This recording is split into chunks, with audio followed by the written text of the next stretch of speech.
जय हिंद साथियों, स्वागत है आपका एक महत्वपूर्ण वीडियो में। सभी को एक समान मिलिट्री सर्विस पे मिलनी चाहिए और डिसेबिलिटी पेंशन भी ऐसा मुद्दा है जो कि जवानों के प्रमुख मुद्दे हैं। इक्वल एमएसपी और डिसेबिलिटी पेंशन, जिन्हें सरकार को हल्के में नहीं लेना चाहिए। ये बात कही है रक्षा विशेषज्ञ एक कर्नल साहब के द्वारा, और उनको 100 बार सैल्यूट है कि उन्होंने अपनी दिल की बात कही है, सही बात कही है। यहाँ पर जवानों के साथ उन्होंने यहाँ पर दिया है, जो महसूस किया उन्होंने उस बात तो को पूर्व अपने दिल सैनिक से भी कहा। इन्हीं मांगों के ऊपर अपना आंदोलन पिछले 11 महीने से कंटिन्यू कर रहे हैं, चाहे एमएसपी का मामला हो, चाहे डिसेबिलिटी पेंशन हो, या फिर ओआरओपी में विसंगतियां हो। यही मांगे हैं पूर्व सैनिकों की, जो कि कर्नल साहब ने यहाँ पे बताई है।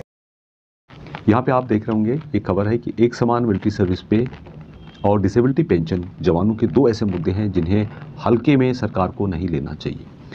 रिटायर कर्नल नैन सिंह, जो कि रक्षा विशेषज्ञ हैं और काफ़ी बार आपने इनको टीवी में देखा होगा डिबेट में, उन्होंने कहा है कि जवानों का भरोसा सरकार से ज़्यादा अपने अधिकारियों से ख़त्म होता जा रहा है। इसलिए जवान जीसीओ अपनी मांगों को लेकर के 9 महीने से धरना रैली कर रहे हैं।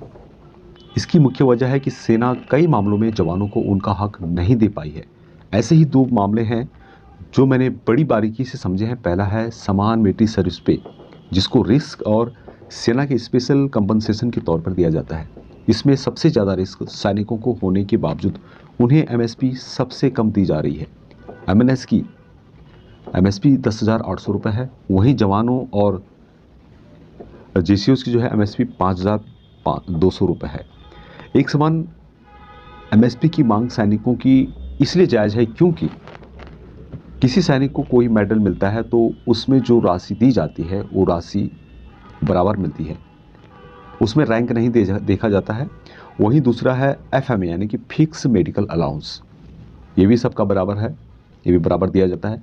इसमें भी यहाँ नहीं देखा जाता है कि सैनिक किस रैंक का है, क्योंकि आर्टिकल 14 कहता है कि किसी की जान की कीमत कम या ज़्यादा इस आधार पर नहीं की जा सकती कि उसका रैंक बड़ा है या छोटा। यही बात यहाँ पर भी लागू होती है। दूसरा जायज़ मुद्दा है डिसेबिलिटी पेंशन का। सैनिकों को ड्यूटी के दौरान कोई शारीरिक समस्या हो जाती है तो उन्हें सिविल में इलाज के लिए डिसेबिलिटी पेंशन दी जाती है। इसमें भी इस नहीं कहा जा सकता है कि जवान को सिविल में इलाज सस्ता और अधिकारियों को महंगा है। कोर्ट में भी रक्षा मंत्रालय के पास एमएसपी केस पर कोई अभी तक जवाब नहीं आया है, यानी कि कोई रिजल्ट अभी तक नहीं आया है। सरकार को इन दो मुद्दों को हल्के में नहीं लेना चाहिए। सरकार को ये भूल नहीं करनी चाहिए कि इनको हल्के में जो है इन मुद्दों को ले, क्योंकि यदि जवान कोर्ट में केस जीत जाते हैं तो सरकार के साथ अधिकारियों के ऊपर भी सवाल खड़े होंगे कि जवानों की अनदेखी की जा रही है। कर्नल नैन सिंह जी है, रिटायर हैं, रक्षा विशेषज्ञ हैं, काफ़ी बार टीवी में डिबेट में शामिल होते हैं और उन्होंने यहाँ पे दिल की बात कही है, जो सही बात है। उन्होंने यहाँ पर उस बात को कहने की हिम्मत दिखाई है। सरकार को भी सोचना चाहिए कि जो कर्नल साहब ने बात कही है वाकई उसमें सत्यता है और सही है। तो ये थी जानकारी, अभी तक इतना ही। जय हिंद।